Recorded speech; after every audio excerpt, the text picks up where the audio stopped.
Kendyll Lamont was on the 5th floor of the CTV building with her 3-year-old son Jet and 11-month-old daughter Dita when the 6.3 magnitude earthquake hit. The family was at a counselling session for Jet, who was struggling to cope after the September 2010 earthquake. Kendyll was knocked unconscious and broke her pelvis as the building collapsed around them.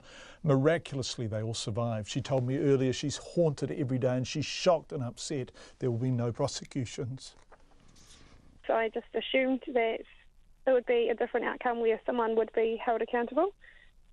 But I believe that the police have done the best they possibly could and worked very hard, and if they believe this is what needs to be done, then I agree with that.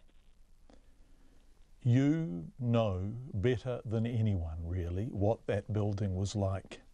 Can you describe to us being in it when the earthquake hit?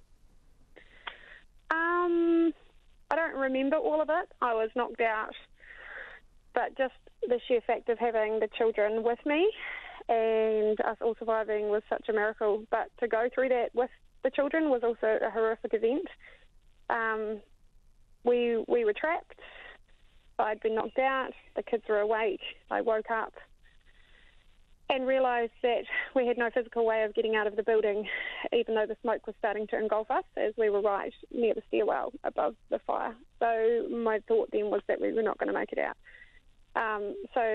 It still haunts me every single day. It's a part of our life. It's a big part of Jet's life. He has a lot of ongoing issues regarding it, and it's something we deal with every single day of our lives. Bad place at a bad time. We were so lucky to survive, but it'll be there forever.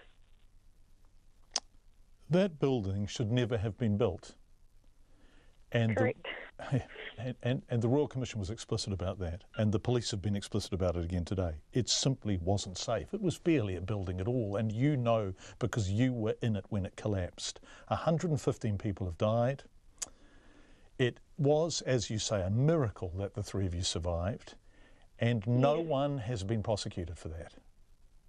I actually find it pretty crazy because we were in that building the week or 2 weeks before it happened. Jet was there for earthquake counselling, ironically enough, when the building did fall. And the building was shaking when a digger was moving in an empty section next door, and we were just informed that that just happens. And we were, that many stories up, the building shouldn't be shaking. So there was a lot of concern about that. We shouldn't have been in there when we were. No one should have, but it was built. And that's why I wanted to be a big part of the Royal Commission of Inquiry. I wanted answers for myself, the children and everyone involved. And I guess the answers are that we won't ever have anyone accountable. Kendyll Lamont, who survived the collapse with her 2 children.